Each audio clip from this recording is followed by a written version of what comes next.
Hello students, आप सभी का हमारे YouTube चैनल मिनी अटेम्प्ट पर स्वागत है। आज जो हम टॉपिक डिस्कस करने वाले हैं वो है वाइटल साइन। वाइटल साइन जैसा कि आप नाम से जानते हैं, वाइटल साइन मीन्स होता है महत्वपूर्ण चिन्ह, यानी कि हमारे शरीर में जो भी हमें कुछ दिखाई दे रहा है उसके जो पहचान बताते हैं कि मरीज की क्या स्थिति है, उन्हें हम वाइटल साइन कहते हैं। जैसे कि बॉडी का टेम्परेचर है, पल्स है, रेस्पिरेशन है, ब्लड प्रेशर है, एक्सेट्रा। तो सबसे पहले बात करते हैं हम डेफिनेशन ऑफ वाइटल साइन।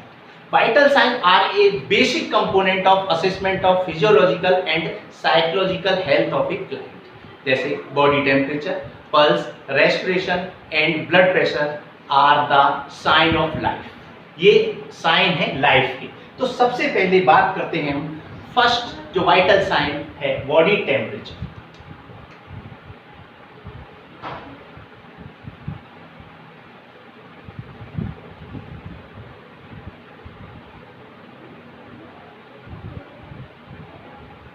तो फर्स्टली हम बात करते हैं बॉडी टेम्परेचर। बॉडी टेम्परेचर क्या है? यानी कि शरीर का तापमान। तो body temperature may be defined as the degree of heat maintained by the body और it is the balance between the heat produced and the heat lost in the body. यानी कि हमारे शरीर से जो हीट लॉस हो रही है और जो हीट प्रोड्यूस हो रही है उसका जो बैलेंस है उसे हम बॉडी टेम्परेचर कहते हैं। The regulating of body temperature is maintained by two mechanism. यानी बॉडी का जो टेम्परेचर है उसको मेंटेन करने के लिए दो मैकेनिज्म वर्क करते हैं। कौन से? पहला है थर्मोजेनेसिस। कौन सा? थर्मोजेनेसिस।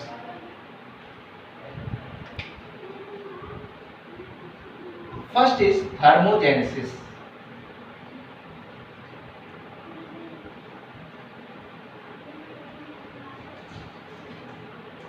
यानी इसे हम बोल सकते हैं प्रोडक्शन ऑफ हीट।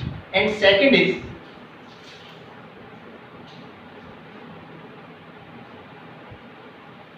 थर्मोलाइसिस। इसको शॉर्ट में बोल सकते हैं हम लॉस ऑफ हीट। यानी हमने जो बॉडी टेम्परेचर की बात की थी उसमें दो मैकेनिज्म वर्क करते हैं, एक थर्मोजेनेसिस और एक थर्मोलाइसिस। तो फर्स्टली हम बात करते हैं थर्मोजेनेसिस।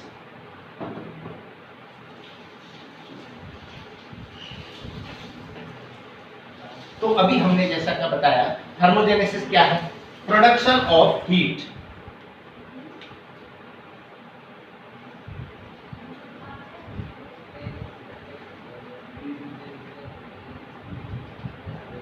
प्रोडक्शन ऑफ हीट, यानी बॉडी में जो हीट का प्रोडक्शन होता है उसके मैकेनिज्म को हम क्या कहते हैं? थर्मोजेनेसिस। तो थर्मोजेनेसिस मींस यानी कि जैसे हमारी बॉडी में किन किन वजह से, किन किन कारणों से हीट का प्रोडक्शन हो रहा है। तो उनमें सबसे पहले है exercise. First is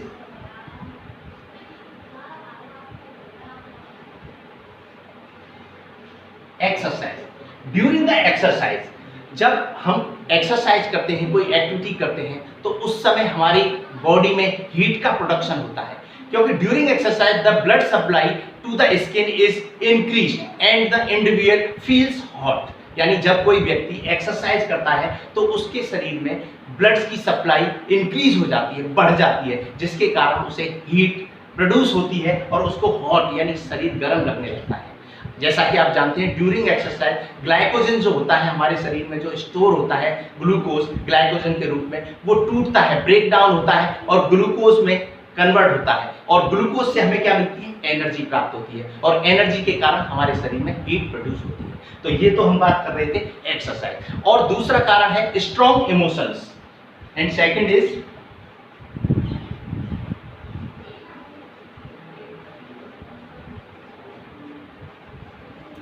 strong emotions. यानी जब हमारे शरीर में हमारे ब्रेन के द्वारा भावनाएं उत्पन्न होती हैं, इमोशंस उत्पन्न होते हैं, जैसे कि एंजाइटी, एक्साइटमेंट, नर्वसनेस एक्सेट्रा, तो उस दौरान भी हमारे शरीर में हीट का प्रोडक्शन होता है। ये तो बात हो गई स्ट्रॉन्ग इमोशंस की। इसके बाद हम थर्ड पॉइंट यानी तीसरा है जिसके कारण हमारे शरीर में प्रोडक्शन का हीट होता है, वो है oxidation of the food. Oxidation of the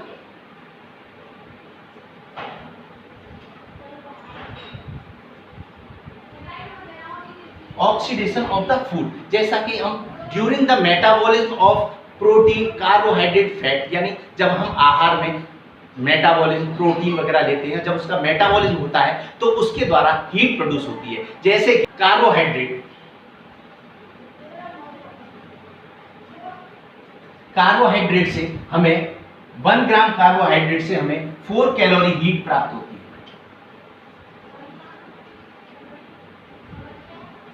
है। ऐसे ही 1 ग्राम प्रोटीन से हमें 4 कैलोरी हीट प्राप्त होती है और 1 ग्राम फैट से हमें 9 कैलोरी हीट प्रोड्यूस होती है। तो इस तरीके से हमने जाना कि किन 3 तरीकों से प्रोडक्शन ऑफ हीट होता है, जैसे एक्सरसाइज, स्ट्रॉन्ग मोशंस और ऑक्सीडेशन ऑफ फूड। अब इसके बाद में अब हम बात करते हैं सेकंड मैकेनिज्म। पहला तो थर्मोजेनेसिस था, दूसरा थर्मोलाइसिस। तो अब बात करते हैं थर्मोलाइसिस की। थर्मोलाइसिस क्या था? Loss of heat.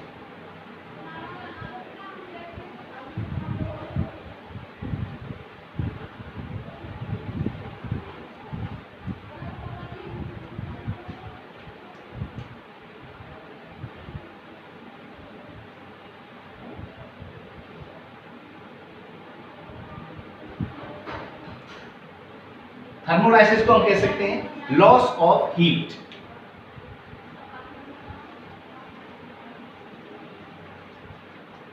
यानी शरीर से हीट का लॉस होना क्या कहलाता है?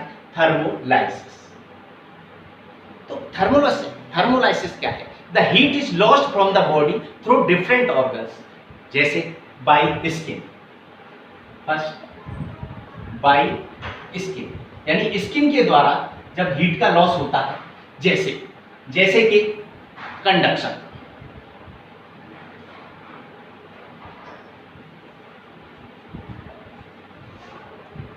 अब हम समझते हैं कंडक्शन।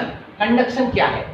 कंडक्शन यानी कि जब कोई व्यक्ति किसी दूसरे व्यक्ति या ऑब्जेक्ट के संपर्क में आता है तो उसके कारण उसके शरीर, यानी वो कोल्ड से या हीट टेम्परेचर से जब संपर्क में आता है ऑब्जेक्ट से, तो उसके द्वारा शरीर का जो तापमान है उसमें स्थानांतरण होता है। उस क्रिया को हम क्या कहते हैं? Conduction of heat.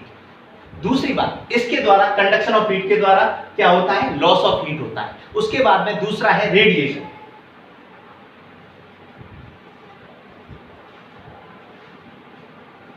अब बात करते हैं रेडिएशन की। मेटाबॉलिज्म के दौरान जब हीट हमारे शरीर में बनती है तो रेडिएशन के रूप में निरंतर निष्कासित होती रहती है, निकलती रहती है। उसे हम क्या कहते हैं? रेडिएशन कहते हैं। इसके बाद में अब हम बात करते हैं नेक्स्ट, ये तो थर्मोलाइसिस की बात हो गई। उसके बाद में अब हम बात करते हैं रेडिएशन के अलावा और किसके द्वारा हो सकती है? By GIT tract. यानी पहला तो स्किन के द्वारा, दूसरा बाय जीआईटी ट्रैक्ट।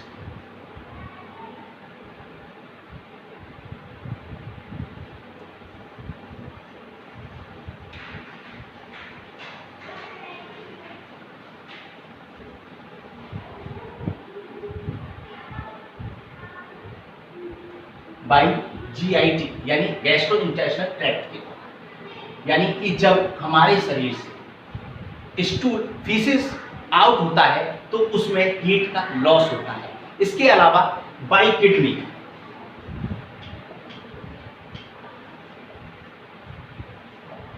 किडनी के द्वारा जब यूरिनेशन होता है तो उसमें हीट का लॉस होता है। तो ये तो बात कर रहे थे हम थर्मोलाइसिस। अब हम बात करते हैं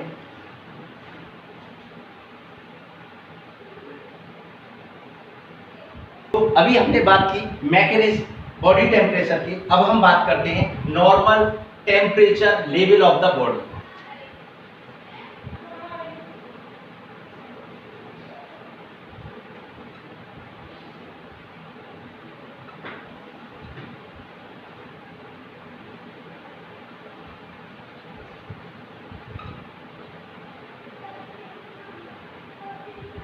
normal temperature of the body, यानी नॉर्मल टेम्परेचर हम मेजरमेंट कर सकते हैं 3 साइड से। एक तो ओरल, दूसरा रेक्टल और तीसरा एक्सिलरी।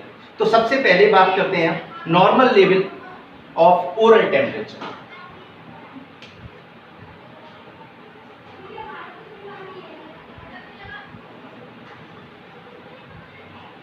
Normal oral temperature.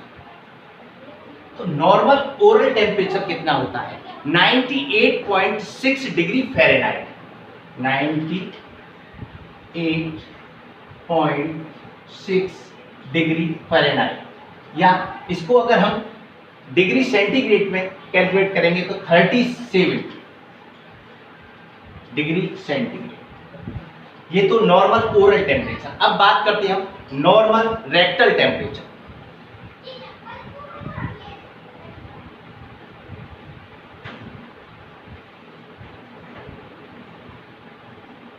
यानी नॉर्मल रेक्टल टेम्परेचर कितना होता है? 99.5 डिग्री फ़ारेनहाइट।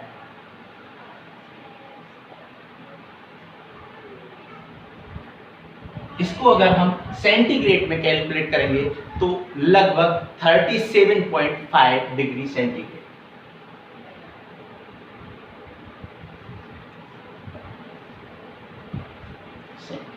इसका जो डिफरेंस होता है नॉर्मल ओरल टेम्परेचर से और रेक्टल का, लगभग 1 डिग्री फ़ारेनहाइट का होता है, यानी कि 0.6 डिग्री सेंटीग्रेड।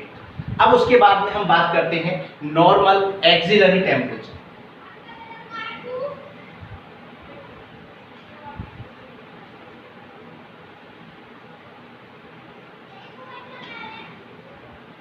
जब हम एक्सिला से टेम्परेचर लेते हैं, मेजरमेंट करते हैं, तो उसका जो नॉर्मल टेम्परेचर है वो है 97.6 डिग्री फ़ारेनहाइट।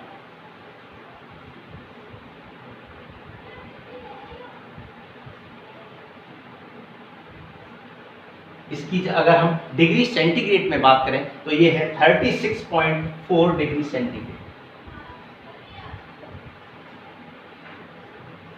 तो ये हमने बात की normal temperature of the body की, जो कि हम डिफरेंट जगह से मेजर कर सकते हैं, जैसे ओरल कैविटी, रेक्टल और एक्सिलरी। इसके बाद में अब हम बात करेंगे कि असिस्टिंग द टेम्परेचर, यानी हम टेम्परेचर असिस्ट किन किन चीजों से कर सकते हैं, किसके द्वारा हम मेजरमेंट कर सकते हैं टेम्परेचर।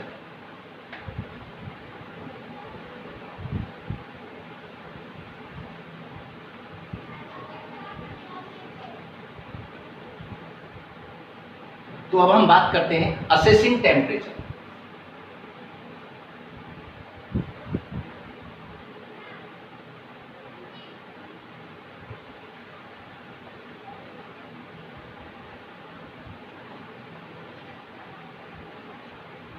असेसिंग टेम्परेचर यानी किन किन मेथडों से, किस के द्वारा हम असेस कर सकते हैं टेम्परेचर को, बॉडी के टेम्परेचर को नाप सकते हैं। तो उनमें सबसे पहले और मोस्ट इंपॉर्टेंट जो ज़्यादातर यूज किया जाता है वो है glass thermometer.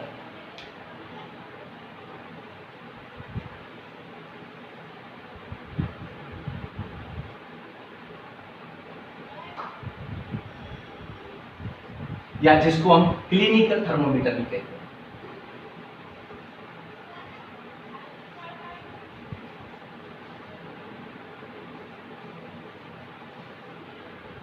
And second is electronic thermometer.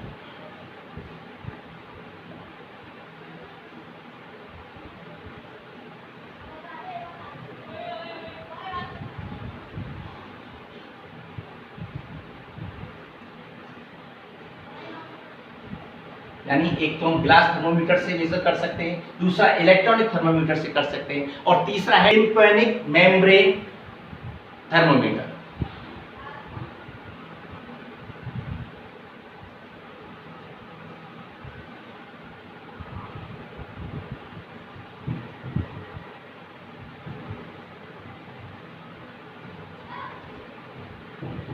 और fourth is disposable paper thermometer.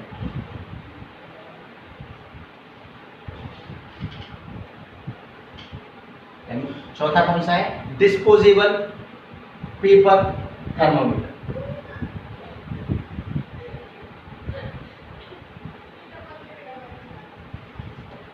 तो असेसिंग द द टेम्परेचर किस किस के द्वारा, ग्लास थर्मोमीटर यानी क्लिनिकल थर्मोमीटर। अब बात करते हैं क्लिनिकल थर्मोमीटर। तो क्लिनिकल थर्मामीटर में जो स्केल होता है, यानी कि ये इसमें पारा यानी मरकरी होती है, उसमें स्केल जो होता है वो 95 डिग्री फ़ारेनहाइट से 110 डिग्री फ़ारेनहाइट तक होता है। कितना? 95 डिग्री फ़ारेनहाइट से 110 डिग्री फ़ारेनहाइट तक इसमें मीटर होता है, चार्ट होता है, जिसके द्वारा हम बिलो 95 और मैक्सिमम 110 डिग्री फ़ारेनहाइट तक मेजर कर सकते हैं। इसके बाद में हम बात करते हैं electronic thermometer. Electronic thermometer provides reading is less than 60 second, यानी इसके द्वारा हम 60 सेकेंड में टेम्परेचर मेजर कर सकते हैं। अब बात कर रहे थे हम ग्लास थर्मोमीटर की। तो ग्लास थर्मोमीटर का अगर हम मेजरमेंट करते हैं तो हमने जैसा कि अभी इससे पहले बताया था आपको कि 3 जगह से कर सकते हैं, ओरल टेम्परेचर, रेक्टल टेम्परेचर और एक्सिलरी टेम्परेचर। तो ग्लास थर्मोमीटर से जब हम मेजरमेंट करते हैं तो इस चीज़ का ध्यान रखते हैं कि अगर हम ओरल टेम्परेचर ले रहे हैं तो मिनिमम 3 मिनट तक हमें ओरल कैविटी में थर्मामीटर को रखना है, जिससे कि सही मेजरमेंट कर सकें हम टेम्परेचर का। उसके बाद में अगर एक्सिलरी से ले रहे हैं तो वो 5 मिनट के लिए हमें एक्सिलरी में रखना होता है, जिससे कि हम सही टेम्परेचर ले सकें। उसके बाद में अगर रेक्टल से ले रहे हैं तो उसमें 3 मिनट हमें रखना है, तो उससे हम सही मेजरमेंट कर सकते हैं टेम्परेचर का। तो इसके बाद में इलेक्ट्रॉनिक थर्मामीटर, और उसके बाद में अब बात कर रहे हैं हम टिम्पैनिक मेम्ब्रेन थर्मोमीटर। जो टिम्पैनिक मेम्ब्रेन थर्मोमीटर है ये infants over 2 months and very young children, यानी छोटे बच्चों में ज़्यादा अच्छा है, उसमें हम चेक कर सकते हैं, उसके लिए ज़्यादा इफेक्टिव है। और इसमें विद इन 2 सेकेंड में हम, यानी हमें जल्दी से जल्दी अगर कंडीशन में टेम्परेचर लेना है तो उसमें बहुत अच्छा इफेक्टिव रहता है। इसे ईयर कैनाल के पास में रखते हैं, जिससे कि वो रेडिएशन के द्वारा ईयर ड्रम से टेम्परेचर कलेक्ट करता है। इसके बाद में डिस्पोजेबल पेपर थर्मामीटर की बात करते हैं।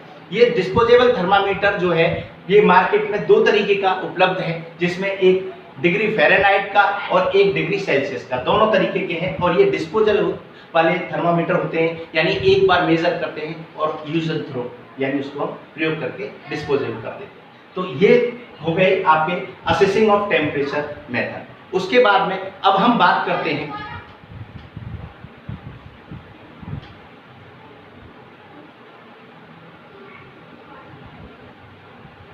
ये तो बात हो गई बॉडी टेम्परेचर। अब हम बात करते हैं सेकंड वाइटल साइन, पल्स।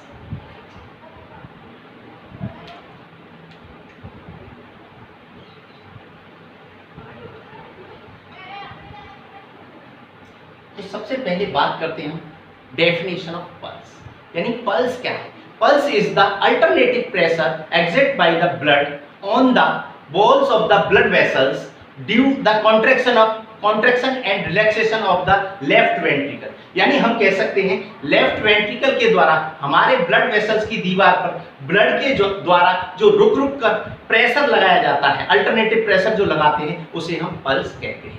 तो अब बात करते हैं हम पल्स रेट, यानी हम जब पल्स लेते हैं तो उसमें क्या काउंट करते हैं, पल्स रेट काउंट करते हैं बॉडी की। तो पल्स रेट क्या है, तो बात करते हैं हम पल्स रेट। तो जैसा कि अभी हमने बताया पल्स के बारे में, तो pulse rate is the number of pulse beats in a minute, यानी पल्स बीट्स जो होती हैं 1 मिनट में, उन्हें जो काउंट करते हैं उसे हम पल्स रेट कहते हैं। तो normal rate is the pulse rate क्या है, pulse rate is the number of pulse beat in a minute. The normal rate is the resisting adult is 60 to 100, यानी कि अगर हम किसी व्यक्ति की पल्स रेट काउंट कर रहे हैं तो वो नॉर्मल, उसकी जो एडल्ट की पल्स रेट है वो कितनी होंगी, 60 to 100 इज नॉर्मल। अगर बात करें हम, नॉर्मल रेंज क्या हुई, 60 to 100 बीट्स पर मिनट। तो अगर किसी कंडीशन में अगर हम किसी पेशेंट का पल्स रेट काउंट कर रहे हैं और वो 100 से ऊपर है तो वो क्या कहलाएगा, वो क्या कहलाएगा, टैकीकार्डिया। टैकीकार्डिया यानी कि 1 मिनट में जब पल्स रेट 100 से अप हो जाती है तो उसे हम टैकीकार्डिया कहते हैं, और अगर 60 से कम आती है तो उसे हम ब्रेडिकार्डिया कहते हैं। अब इसके बाद में हम बात करते हैं factor affecting in the pulse rate, यानी कि पल्स रेट को प्रभावित करने वाले कौन कौन से फैक्टर हैं। तो factor affecting of pulse rate,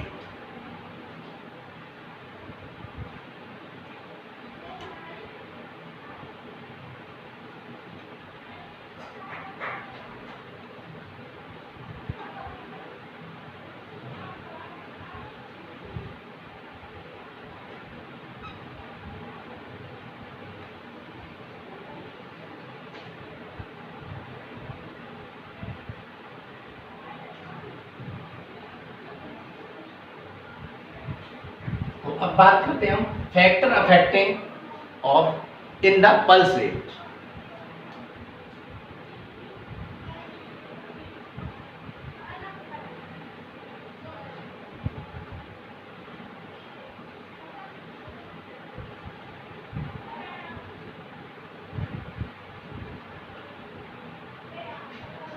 यानी पल्स रेट को प्रभावित करने वाले कौन कौन से कारक हैं। तो उनमें सबसे प्रमुख है एज, यानी उम्र, यानी कि अगर कोई चाइल्ड है, एडल्ट है, उनमें पल्स का डिफरेंस होगा। तो अब हम बात करते हैं कि उनमें किस तरीके से डिफरेंस होगा एज के अकॉर्डिंग।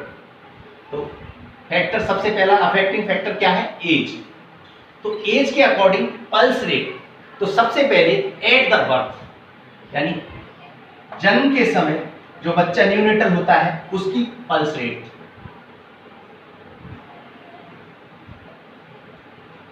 एट बर्थ नॉर्मल जो पल्स रेट होती है वो होती है लगभग 140 टू 150, 140 से 150 बीट्स पर मिनट। इसके बाद में बात करते हैं हम फर्स्ट ईयर, यानी 1 साल का जब बच्चा होता है,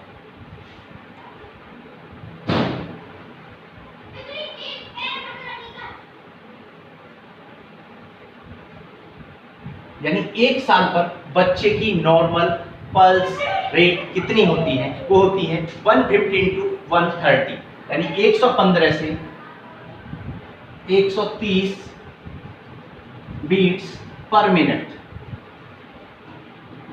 इसके बाद में सेकेंड ईयर, यानी 2 साल का अगर बच्चा है तो उसकी नॉर्मल पल्स रेट कितनी होगी, यानी 2 साल पर अगर बच्चे की नॉर्मल पल्स रेट काउंट की जाए तो वो होती है 100 टू 150 बीट्स पर मिनट। इसके बाद में हम बात करते हैं थर्ड ईयर, यानी 3 साल पर,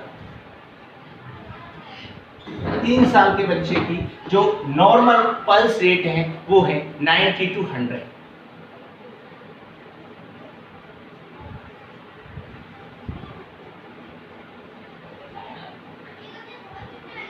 इसके बाद में अब हम बात करते हैं 4 टू 8, यानी 4 से 8 साल पर बच्चे की नॉर्मल जो पल्स रेट है वो कितनी होती है, तो वो है 86 टू 90 बीट्स पर मिनट। अब इसके बाद में हम बात करते हैं 8 टू 15, यानी 8 से 15 साल पर नॉर्मल पल्स रेट कितनी होती है, वो है 80 टू 86, 80 से 86।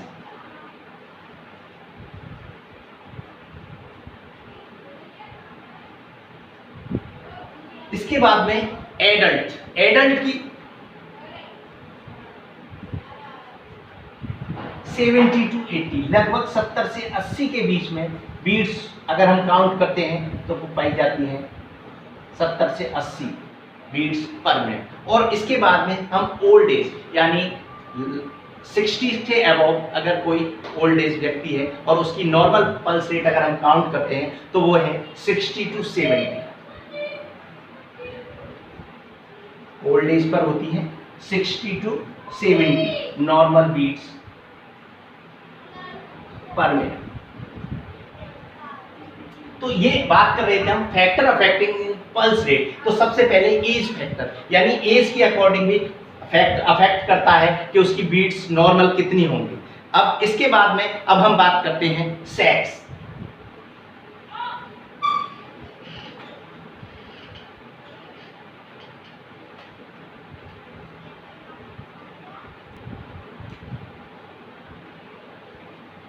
सेक्स यानी कि अगर the female has slightly more rapid pulse than the male, यानी कि महिला और पुरुष के मुकाबले महिलाओं में पल्स रेट अत्यधिक होता है। उसके बाद में बात करते हैं फिजिक्यू।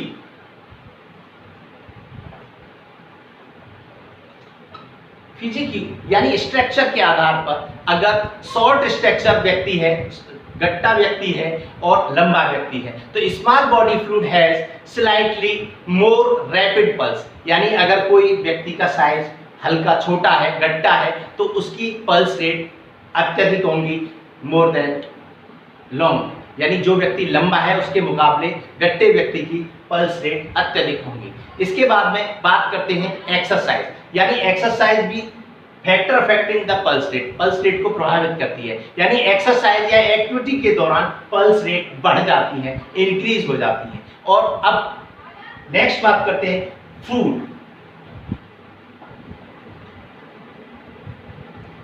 यानी फूड भी फैक्टर अफेक्टिंग करता है पल्स रेट पर, यानी कि आहार, फूड लेने के बाद में व्यक्ति की स्लाइटली इंक्रीज हो जाती है पल्स रेट। तो ये तो बात कर रहे थे हम factor affecting of pulse rate. उसके बाद में अब हम बात करते हैं इमोशंस। इमोशंस भी प्रभावित करते हैं पल्स रेट को, फैक्टर अफेक्टिंग करते हैं इमोशंस। इसके बाद में पेन, एक बहुत ही महत्वपूर्ण है पेन, फैक्टर अफेक्टिंग, यानी कि पेन, अगर पेन है तो उसके कारण पल्स रेट बढ़ जाएगी। जब किसी व्यक्ति को पेन होता है बॉडी में तो उसके कारण पल्स रेट बढ़ जाती है। इसके बाद में इंक्रीज बॉडी टेम्परेचर,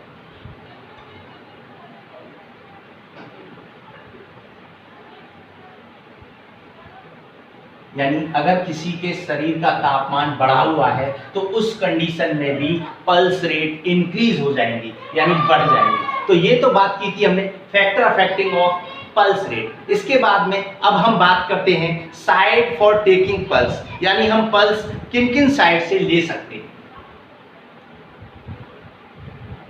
साइड, यानी अब हम बात करते हैं side for taking pulse.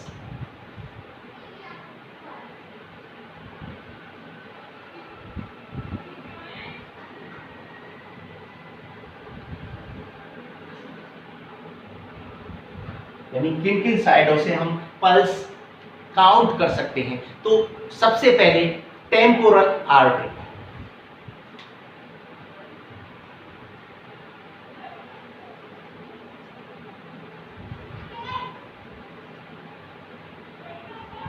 Temporal artery से हम काउंट कर सकते हैं फेशियल आर्टरी,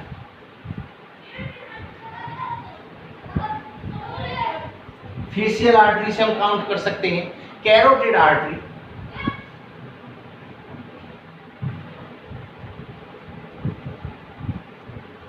कैरोटिड आर्टरी से काउंट कर सकते हैं, ब्रेकियल आर्टरी से काउंट कर सकते हैं,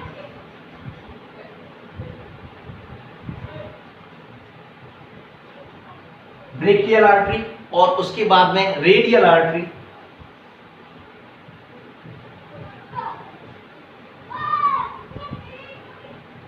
इसके बाद में femoral artery,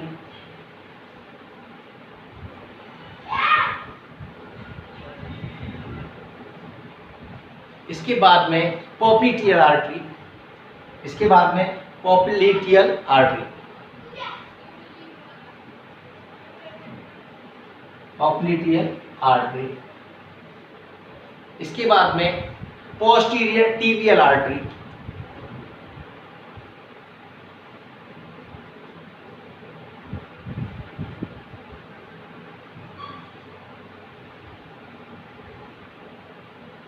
posterior tibial artery,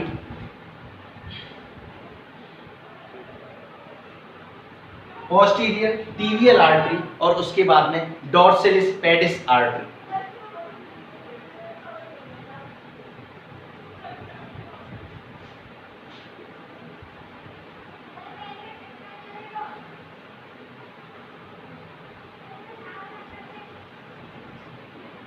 last is dorsalis pedis artery. तो हम ये जो साइड्स हैं इनके द्वारा पल्स रेट आउट कर सकते हैं। तो ये 9 जगह ऐसी हैं जिनसे हम 9 साइड ऐसी हैं जहां से हम टेकिंग पल्स ले सकते हैं इन आर्टरी से। इसके बाद में अब हम बात करते हैं respiration. Third vital sign is respiration.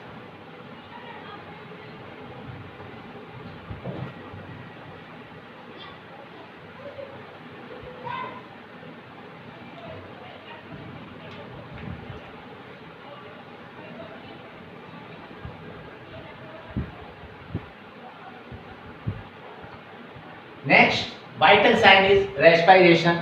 Respiration की हम बात करते हैं तो respiration is the process of taking the oxygen and giving out carbon dioxide. यानी रेस्पिरेशन क्या है, जिसमें हम ऑक्सीजन ग्रहण करते हैं और कार्बन डाइऑक्साइड निकालते हैं। इस क्रिया को हम क्या कहते हैं, रेस्पिरेशन कहते हैं।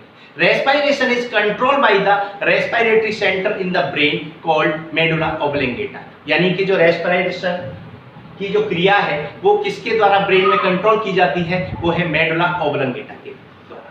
तो अब इसके बाद में अब हम बात करते हैं रेस्पिरेशन रेट।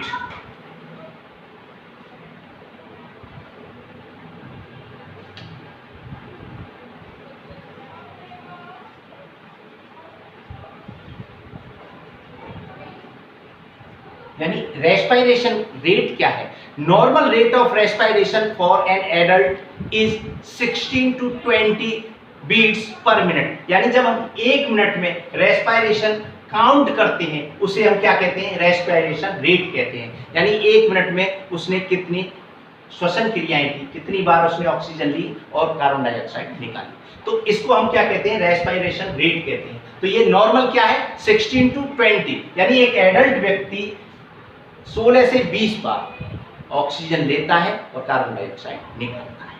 तो नॉर्मल रेंज क्या है, 16 to 20 breathes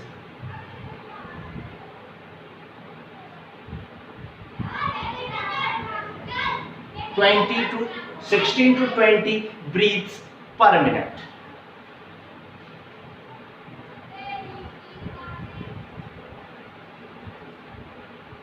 the normal respiration rate. इसके बाद में अब हम बात करते हैं एज। एज के अकॉर्डिंग रेस्पिरेशन रेट जो है नॉर्मल कितना होता है, तो एज के अकॉर्डिंग यानी at birth,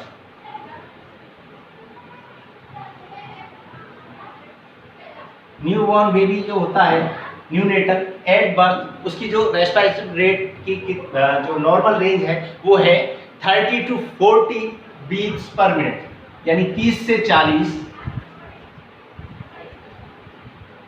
breathes per minute. इसके बाद में बात करते हैं फर्स्ट ईयर, यानी 1 साल का जो बच्चा होता है उसकी नॉर्मल, 1 साल पर बच्चे की नॉर्मल रेस्पिरेशन रेट क्या होता है, रेस्पिरेशन रेट होता है उसका normal 26 to 30 breaths per minute. इसके बाद में बात करते हैं सेकेंड ईयर, यानी 2 साल के बच्चे का नॉर्मल रेस्पिरेशन रेट क्या होगा, 20 to 26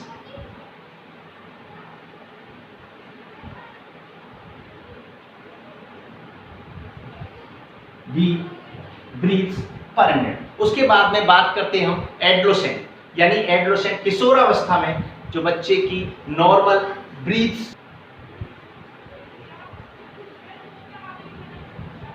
एडोलेसेंस पर जो नॉर्मल ब्रीथ्स रेस्पिरेशन रेट है वो है 18 to 20 पर मिनट। इसके बाद में एडल्ट, एडल्ट जो कि हम पहले ही बता चुके हैं, एडल्ट का कितना था, 16 to 20 16 to 20 breathes per minute. और उसके बाद में old age, old as per 10 to 24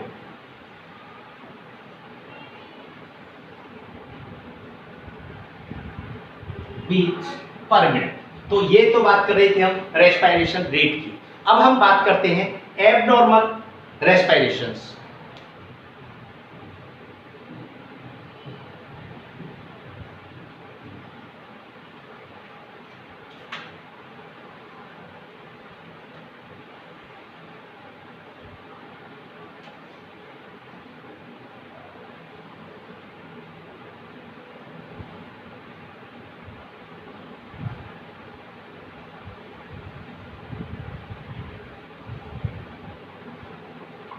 abnormal respiration, तो सबसे पहले टैकीपीनिया।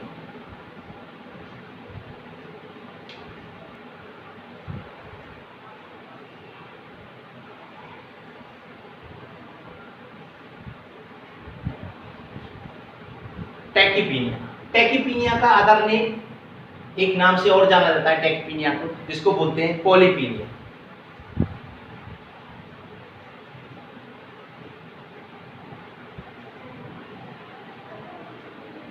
पॉलीपीनिया यानी टैकीपीनिया क्या है?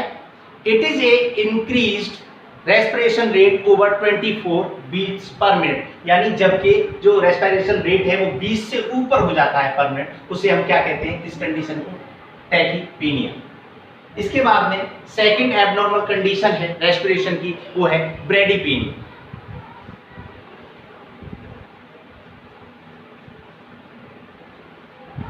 ब्रेडीपीनिया ट्रैकी मतलब इंक्रीज होना, जब 24 से इंक्रीज हो जाती है तो उस कंडीशन को ट्रैकीपीनिया कहते हैं। और ब्रेडी मतलब कम होना, तो ब्रेडीपीनिया कंडीशन यानी जिस कंडीशन में 10 ब्रीथ पर मिनट से लो हो जाता है उसे उस कंडीशन को हम क्या कहते हैं? ब्रेडीपीनिया कहते हैं। यानी it is a decrease respiratory rate less than 10 breaths per minute, यानी 10 से ब्रीथ जो मिनट है पर मिनट की वो कम हो जाए उसे हम क्या कहेंगे? ब्रेडीपीनिया कहेंगे। इसके बाद में हम बात करेंगे एपीपीनिया। एपीनिया यानी अब नेक्स्ट एपीनिया। एपीनिया कंडीशन यानी absence of spontaneous respiration for more than 20 second, यानी जब जो श्वसन क्रिया है वो 20 सेकंड से अत्यधिक समय के लिए बीच में रुक जाए तो उसे क्या कहेंगे? एपीनिया। उसके बाद में नेक्स्ट एबनॉर्मल रेस्पिरेशन है हाइपरपीनिया।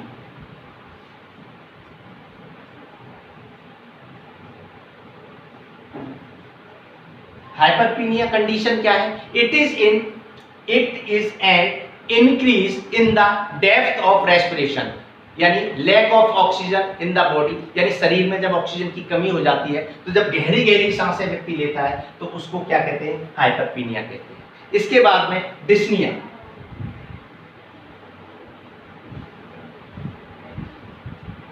यानी डिस्निया क्या है? डिस्निया डिफिकल्टी इन ब्रीथिंग, या कह सकते हैं हम लेबर्ड ब्रीथिंग, यानी सांस लेने में जब दिक्कत उत्पन्न होती है या ज्यादा प्रेशर लगाना पड़ता है उस कंडीशन को हम क्या कहते हैं? डिस्निया कहते हैं। इसके बाद में एक कंडीशन और है एबनॉर्मल रेस्पिरेशन की, वो है ऑर्थोपीनिया।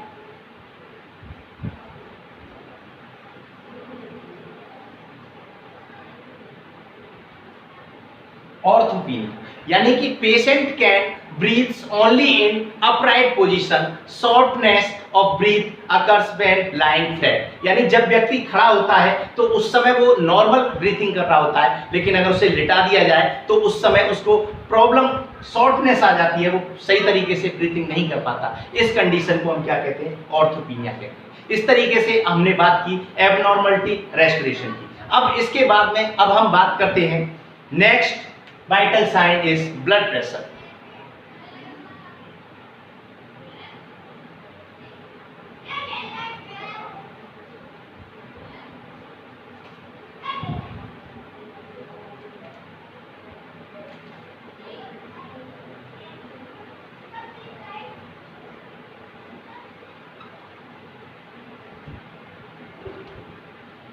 ब्लड प्रेशर यानी ब्लड प्रेशर क्या है? Blood pressure is the pressure of circulating blood on the walls of arteries, यानी कि ब्लड प्रेशर क्या है? Pressure of circulating blood on the walls of artery, यानी ब्लड के द्वारा जब आर्टरी की वॉल्स पर जो प्रेशर लगता है उसे हम क्या कहते हैं? ब्लड प्रेशर कहते हैं। यानी blood pressure is the pressure of circulating blood on the walls of artery. अब इसके बाद में हम बात करते हैं blood pressure taken using two measurements, systolic and diastolic pressure. यानी ब्लड प्रेशर हम दो में मेजर करते हैं, एक सिस्टोलिक प्रेशर, एक डायस्टोलिक प्रेशर। तो सबसे पहले बात करते हैं हम सिस्टोलिक प्रेशर।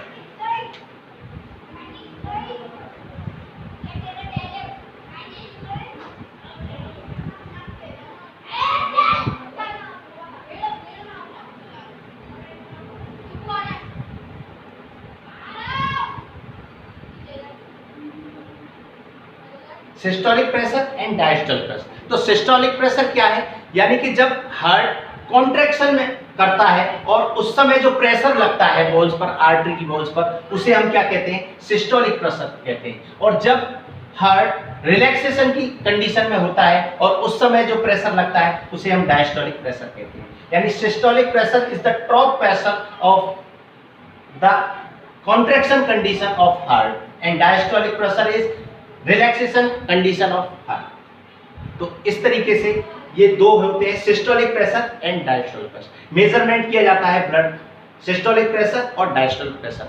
अब बात करते हैं हम नॉर्मल ब्लड प्रेशर। तो नॉर्मल जो ब्लड प्रेशर होता है एक एडल्ट का, वो होता है 120 टू 80 mmHg।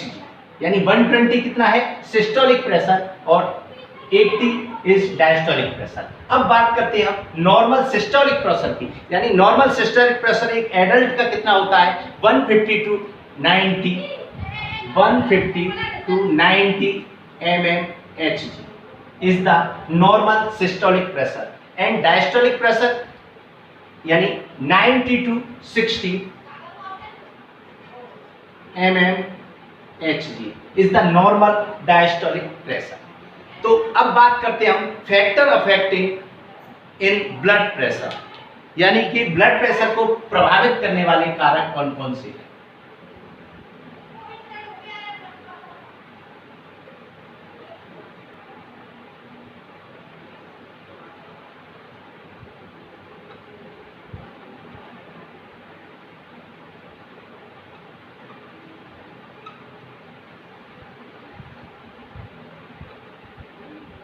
यानी कि ऐसे कौन से कारक हैं जो ब्लड प्रेशर को प्रभावित करते हैं। तो उसमें सबसे पहला है एज फैक्टर। पहला कौन सा है? Age factor. यानी according to age blood pressure अलग अलग मेजरमेंट किया जाता है। जैसे एट द बर्थ न्यूनेट का नॉर्मल ब्लड प्रेशर होता है, न्यूनेट जो बेबी होता है अगर उसका ब्लड प्रेशर हम काउंट करेंगे तो उसकी जो नॉर्मल रेंज है वो 80 upon 46 mmHg।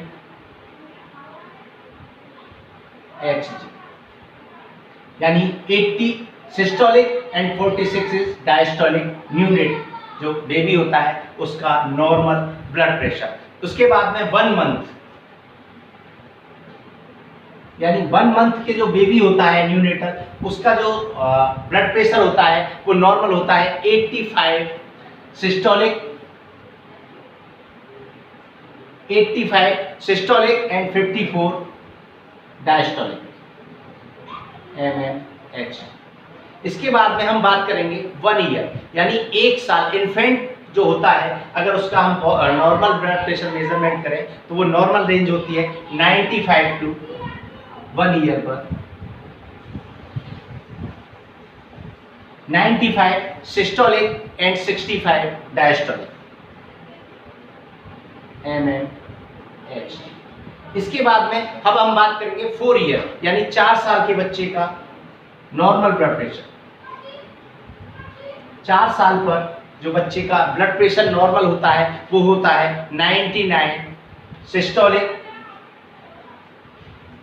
And 66 diastolic mmHg। इसके बाद में 8 ईयर, अगर हम 8 साल के बच्चे का नॉर्मल ब्लड प्रेशर काउंट करेंगे तो उसकी नॉर्मल जो रेंज है वो है 105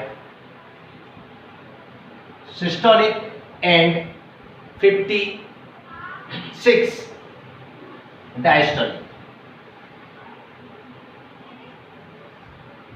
इसके बाद में बात करते हैं हम 10 to 14 ईयर, यानी 10 से 14 साल तक जो नॉर्मल ब्लड प्रेशर होता है वो है 110 सिस्टोलिक एंड 65 डायस्टोलिक।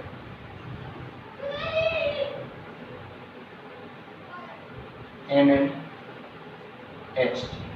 इसके बाद में बात करते हैं हम एडल्ट, यानी एडल्ट एज में नॉर्मल ब्लड प्रेशर है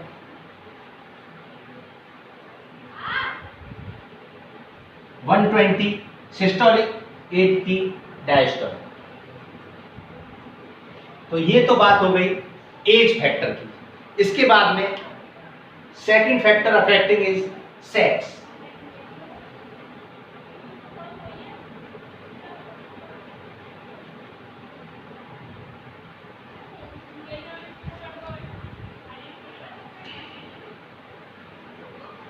sex factor affecting in blood pressure, यानी कि फीमेल्स का जो ब्लड प्रेशर है वो मेल्स के मुकाबले लोअर होता है, यानी कम होता है, यानी मेल्स में फीमेल के मुकाबले अत्यधिक ब्लड प्रेशर होता है।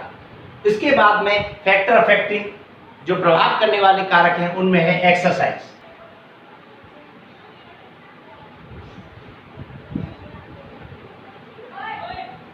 यानी एक नॉर्मल व्यक्ति के मुकाबले अगर कोई व्यक्ति एक्टिविटी कर रहा है या एक्सरसाइज कर रहा है तो उस कंडीशन में उसका ब्लड प्रेशर इंक्रीज हो जाता है। उसके बाद में एक और है जो प्रभावित करता है ब्लड प्रेशर को, वो है पेन, यानी अगर किसी व्यक्ति को पेन है तो उस कंडीशन में उसका जो ब्लड प्रेशर है वो इंक्रीज हो जाएगा। और इसके बाद में हेमोरेज,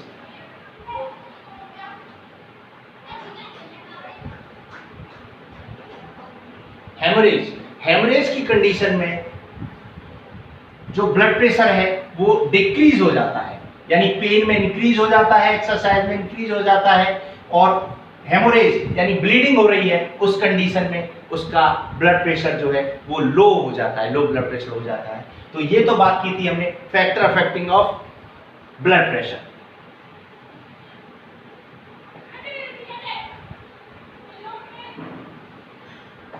तो अभी हमने बात की थी factor affecting in blood pressure. अब इसके बाद में हम बात करते हैं instruments use in measuring the blood pressure, यानी ब्लड प्रेशर मेजर करने के लिए कौन सा इंस्ट्रूमेंट यूज किया जाता है, तो उसका नाम है स्फिग्मोमेनोमीटर। क्या नाम है? स्फिग्मोमेनोमीटर। ये 3 टाइप्स यानी 3 तरीके का होता है।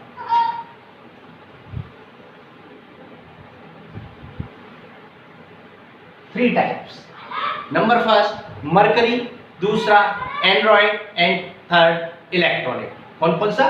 फर्स्ट मरकरी,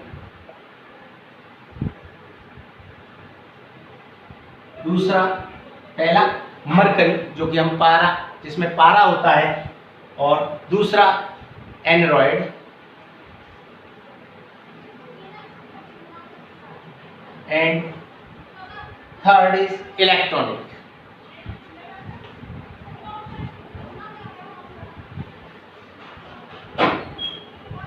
एक तो मरकरी का यानी पारे वाला जो ज्यादातर डॉक्टर्स के पास में आपने देखा होगा, क्लिनिक्स पर देखा होगा, इसको यूज करते हैं। दूसरा एंड्रॉइड यानी कि आपने देखा होगा जो घड़ी के शेप का होता है, इसमें सुइयां होती हैं, उस तरीके का जो मीटर को दिखाता है, उसमें प्रेशर को काउंट करते हैं, एंड्रॉइड होता है। और एक इलेक्ट्रॉनिक जिसमें कि स्क्रीन पर आता है कि कितना है। तो इस तरीके से हमने बात की कि स्फिग्मोमेनोमीटर 3 तरीके का होता है, एक मरकरी, एक एंड्रॉइड, एक इलेक्ट्रॉनिक। इसके बाद में हम बात करते हैं cup size.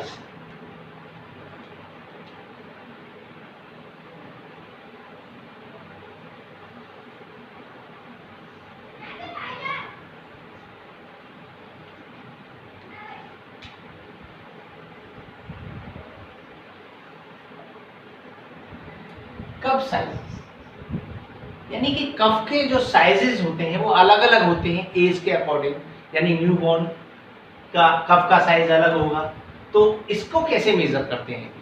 width of the cuff should be 40% of arm circumference and length of cuff should be 80% of arm circumference। यानी इसकी जो चौड़ाई होती है वो 40% ऑफ आर्म सर्कमफ्रेंस, यानी आर्म सर्कमफ्रेंस की जो हाथ की जो लंबाई है उसकी 40% होती है और 80% उसकी लेंथ होती है आर्म सर्कमफ्रेंस की। तो इस तरीके से ये साइज बनाया जाता है ब्लड प्रेशर कफ का, कफ साइज होता है।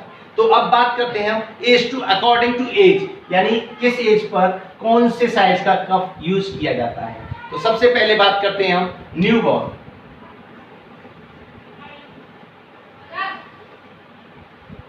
तो न्यूबॉर्न में जो काउंट करते हैं वो मेजर करते हैं ब्लड प्रेशर, तो उसमें हम कफ यूज करते हैं 2.5 सेंटीमीटर।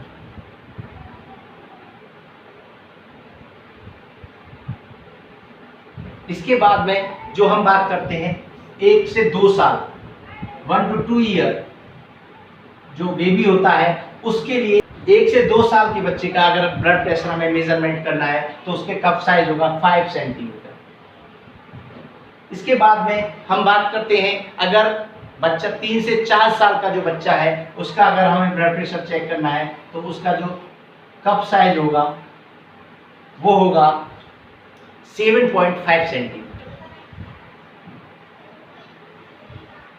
इसके बाद में बात करते हैं अगर 5 से 9 साल तक का बच्चा है, यानी 5 से 9 साल तक का अगर बच्चा है तो उसका जो कप साइज है वो होगा 10 सेंटीमीटर। उसके बाद में अगर 10 से 14 साल तक का जो बच्चा है उसका कप साइज होगा 12 सेंटीमीटर।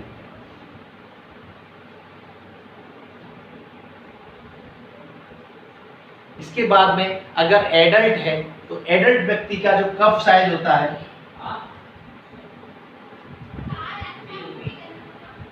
वो होता है लगभग 14 to 16 सेंटीमीटर। तो ये बात की हमने कफ साइज, रेस्पिरेशन और ब्लड प्रेशर। इसी रेंज में वाइटल साइन में एक और महत्वपूर्ण वाइटल साइन होता है और वो होता है पेन। अभी हमने बात की थी वाइटल साइन। वाइटल साइन में हमने बात की बॉडी टेम्परेचर की, पल्स की, रेस्पिरेशन की एंड ब्लड प्रेशर की। एंड इनके अलावा एक वाइटल साइन, महत्वपूर्ण वाइटल साइन है पेन। तो इस तरीके से आज हमने वाइटल साइन की बात की। मैं आशा करता हूं कि ये टॉपिक आपको अच्छी तरीके से समझ में आया होगा। अगर आप इसके बारे में कोई क्वेरी करना चाहते हैं तो आप कमेंट कर सकते हैं, और इसी तरीके से आप और टॉपिकों को अगर देखना चाहते हैं तो आप हमारे मिनी अटेम्प्ट चैनल पर सब्सक्राइब कर सकते हैं, लाइक कर सकते हैं और कमेंट्स कर सकते हैं। Thank you very much. Medical से रिलेटेड अच्छे लेक्चर्स पाने के लिए हमारे चैनल मिनी अटेम्प्ट्स को सब्सक्राइब करें, लाइक करें, शेयर करें।